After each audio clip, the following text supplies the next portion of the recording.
Question number 9 देखिए। एक धातव आयताकार चादर की विमाएं 45 मीटर गुना 25 मीटर है। इस चादर के प्रत्येक कोना से 5 मीटर भुजा वाले 4 वर्ग काटकर एक खुला बक्सा बनाया गया। इस बक्से का आयतन ज्ञात कीजिए। तो देखिए ये चित्र दिया हुआ है। तो ये देखिए एक धातव आयताकार चादर की विमाएं हैं इस तरह से, ठीक है। इसमें से क्या किया गया कि 5-5 मीटर देखिए कोना से, ठीक है, 5 मीटर भुजा वाले, देखिए 5 मीटर वर्ग है ये, ठीक है। वर्ग में चारों भुजा क्या होता है बराबर, एक खुला बक्सा बनाया गया। तो देखिए 5 मीटर यहाँ जो इस आयताकार चादर की विमाएं हैं वो 45 मीटर देखिए लंबाई है और 25 मीटर चौड़ाई है, जिसमें देखिए 5-5 मीटर दोनों कोना से काटा गया। तो कितना बच गया देखिए 35 मीटर। 45 में से 10 गया तो 35 मीटर। तो जो बक्सा खुला बक्सा बनाया गया उसका लंबाई हो गया 35 मीटर, ठीक है। अब देखिए चौड़ाई कितना हो गया। तो आयताकार चादर की चौड़ाई कितना है 25 मीटर, जिसमें कि दोनों कोना में से देखिए 5-5 मीटर काटा गया। तो कितना हो जाएगा, इस खुला बक्सा जो बनाया गया है उसका चौड़ाई कितना हो जाएगा 15 मीटर। और देखिए जब इसका ऊंचाई जो बक्सा बना है उसका ऊंचाई होगा 5 मीटर, क्योंकि 5 मीटर चारों कोना में से निकाला गया है। तो इसका ऊंचाई 5 मीटर होगा, क्योंकि 5 मीटर वर्ग है जो काटा गया। देखिए कोने से 5 मीटर भुजा वाले 4 वर्ग काटकर, तो देखिए 5 मीटर ऊंचाई इसका होगा, क्योंकि वर्ग क्या होता है, चारों भुजा उसका बराबर होता है। तो इसका ऊंचाई जो बक्सा बनाया गया है खुला बक्सा, उसका ऊंचाई कितना हो जाएगा 5 मीटर। तो इस बक्से का आयतन ज्ञात कीजिए, यानी जो काटने के बाद जो बक्सा बना है उसका आयतन निकालना है। तो देखिए जो बक्सा बना है वो भी घनाभ जैसा ही है, तो हम घनाभ का ही आयतन का फॉर्मूला लगाएंगे, लंबाई गुना चौड़ाई गुना ऊंचाई।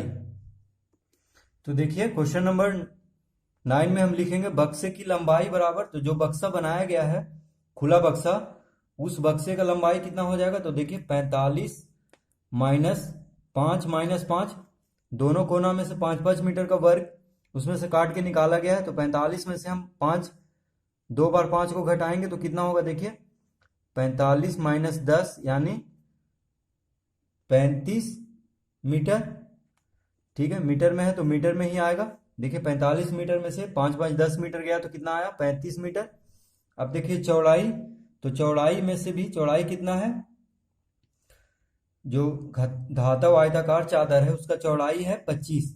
तो 25 माइनस कोना में से 5-5 हटाया गया तो 10 हो जाएगा, यानी 25 माइनस 10 कितना हो जाएगा 15 मीटर। तो हम लिखेंगे 15 मीटर, ठीक है।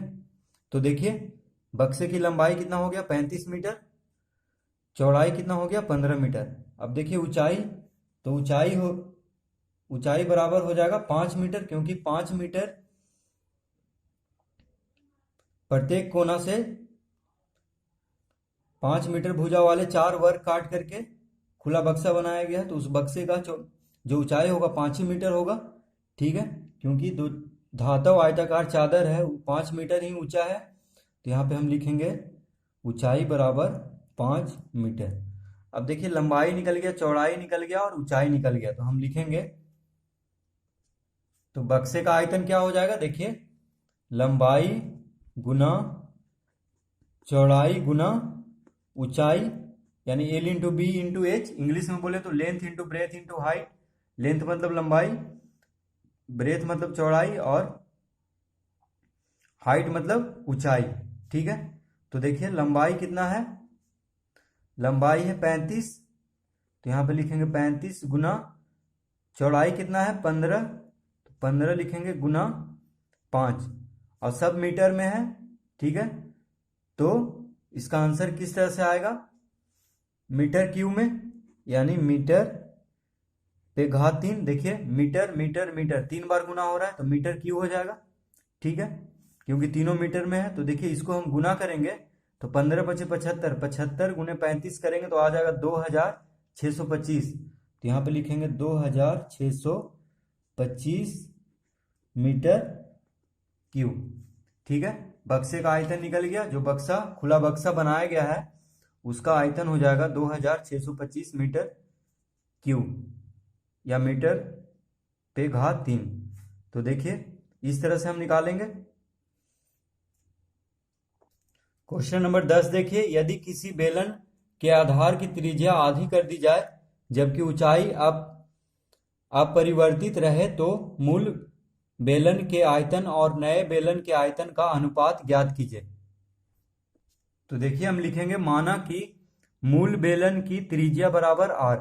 देखिए जो मूल बेलन है उसका त्रिज्या क्या मान लेंगे, r। ठीक है, तो नए बेलन की त्रिज्या कितना कह रहा है, कह रहा है कि मूल बेलन के आयतन और नए बेलन के आयतन का अनुपात निकालने के लिए कह रहा है। यदि किसी बेलन के आधार की त्रिज्या आधी कर दी जाए, तो देखिए जबकि ऊंचाई अपरिवर्तित रहे, तो देखिए पहले मूल बेलन की त्रिज्या को r मानेंगे और नए बेलन जो हो रहा है उसका त्रिज्या कह रहा आधी, यानी जब ये r है मूल बेलन का त्रिज्या तो नए बेलन का त्रिज्या कितना हो जाएगा, r/2 यानी आधा, तो 2 से हम भागा देंगे। ठीक है, जैसे 10 किलो का आधा 5 किलो होता है तो 10/2 लिखते हैं, उसी तरह r का आधा क्या हो जाएगा, r/2। जैसे एक का आधा 1/2 होता है, उसी तरह r का आधा r/2 हो जाएगा। ठीक है, अब देखिए आयतन का अनुपात निकालने के लिए कह रहा है। तो देखिए बेलन, देखिए मूल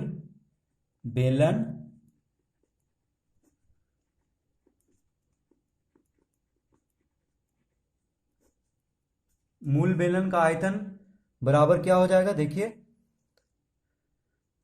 बेलन का आयतन का फॉर्मूला क्या होता है, πr²h।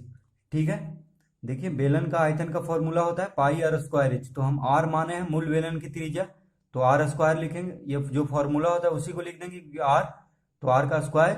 ठीक है, त्रिज्या ये फॉर्मूला ही होता है, तो हम r माने ही है इसका त्रिज्या को, तो फॉर्मूला ही हो जाएगा। देखिए πr² ही यहाँ पे लिख देंगे। ठीक है, त्रिज्या r है तो r² हो जाएगा, इसका फॉर्मूला होता है πr²h। अब देखिए लिखेंगे, नए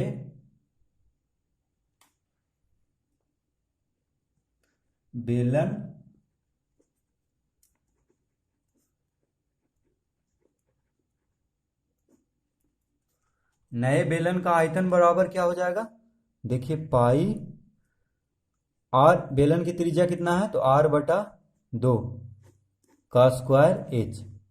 तो देखिए जब मूल बेलन का त्रिज्या r था तो आयतन कितना हुआ πr²h।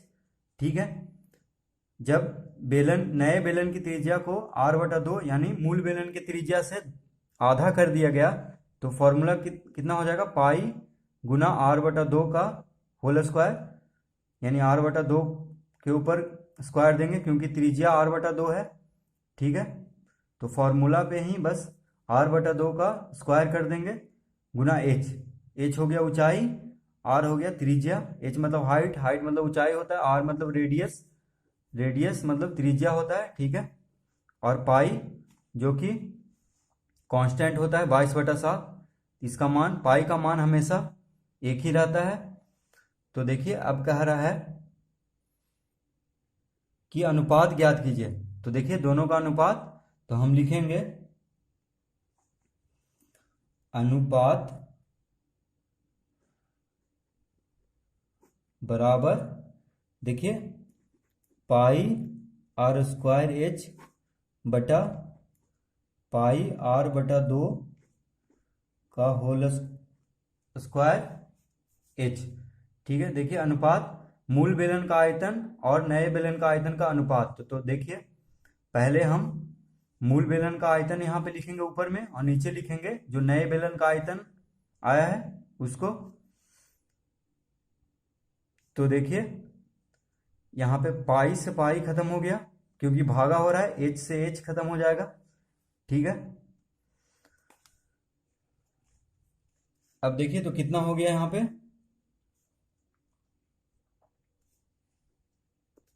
तो देखिए कितना हो जाएगा, बराबर r² बटा 4। देखिए r² यहाँ पे होगा, यहाँ तो पहले से r² है तो r² लिखेंगे और r/2 का स्क्वायर क्या हो जाएगा, r² बटा 2 का स्क्वायर क्या होगा 4, ठीक है। तो देखिए ये है बीच वाला लाइन, ठीक है। तो यहाँ पे हम बराबर का चिन्ह देंगे, तो क्या हो जाएगा देखिए 4 गुना आर स्क्वायर बटा आर स्क्वायर हो जाएगा। देखिए ये अंश हुआ, ठीक है, ऊपर वाला भिन्न का अंश हुआ, इसके नीचे 1 है, और ये हुआ हर, देखिए आर स्क्वायर बटा 4 है, तो 4 गुना हो जाएगा, ठीक है। हर जो है अंश से गुना हो जाएगा, तो 4 गुना आर स्क्वायर, यानी जो मूल बेलन का जो त्रिज्या है आर स्क्वायर, उसके साथ 4 गुना हो जाएगा, ठीक है। तो देखिए आर स्क्वायर से आर स्क्वायर खत्म हो जाएगा, क्या बचा 4/1, यानी इसका अनुपात में हो जाएगा 4:1। तो यही अनुपात हमसे निकालने के लिए कह रहा था, ठीक है। देखिए हम रफ में समझा देते हैं ये कैसे 4 ऊपर गुना होगा। तो देखिए मूल बेलन का जो त्रिज्या है वो आर स्क्वायर है, ठीक है, आर है, तो यहाँ पे देखिए पाई आर स्क्वायर बचा है ऊपर में, और नीचे r/2 का स्क्वायर। तो देखिए आर स्क्वायर बटा कुछ नहीं है तो 1 है इसके नीचे, और यहाँ पे बटा है r²/4। इस तरह से देखिए इस तरह से आर स्क्वायर के नीचे कुछ नहीं है तो 1 है, ठीक है। जब भी कोई संख्या के नीचे, जब भी कोई संख्या लिखते हैं, मान लीजिए यहाँ पे 2 लिख रहे हैं, तो इसके नीचे 1 हमेशा रहता है, लेकिन लिखते नहीं। मान लीजिए 3 है, तो 3 के नीचे क्या है 1 है, ठीक है, क्योंकि 1 से 3 में भागा देंगे तो 3 ही होगा। तो देखिए उसी तरह से आर स्क्वायर के नीचे क्या है 1 है, और फिर ये देखिए बटा का हुआ, देखिए बीच वाला लाइन। अब आर का स्क्वायर क्या हो जाएगा r² और 2 का स्क्वायर 4, ठीक है। तो देखिए क्या होता है, ऊपर से नीचे वाला गुना होता है, ठीक है, और बीच से बीच वाला, इस तरह से अंश हर में और हर अंश में। तो देखिए r² गुना 4 r² गुना 1, इस तरह से, ठीक है। तो देखिए r² से r² खत्म हो गया, यानी 4:1, 4/1 बचा, तो 4:1। अब देखिए ये ऊपर नीचे क्यों गुना होता है ये भी देखिए, क्योंकि देखिए मान लीजिए यहाँ पे हम लिखते हैं r²/1 भागा r²/4। देखिए जब भी ये बटा में है, ये वाला देखिए बटा में है, ठीक है, तो भागा में रहता है, यानी इसको हम भागा भी लिख सकते हैं, r²/1 भागा, ये बीच वाला तो बटा है जो भागा में रहता है, यानी r²/4 से r²/1 को भागा दे रहे हैं, तो हम यहाँ पे भागा लिखेंगे r²/4। तो देखिए r²/1 अगर भागा है तो गुना में बदलेंगे तो क्या हो जाएगा 4/r²। देखिए यही चीज आ गया जो अभी हम किए थे। देखिए r² गुना 4/r² गुना 1, ठीक है। तो r² से r² खत्म हो गया, 4/1 बचा, जो कि 4:1 हो जाएगा। तो इस तरह से हम इसको हल कर लेंगे, ठीक है। देखिए फिर से इस तरह से हम इसको हल कर लेंगे।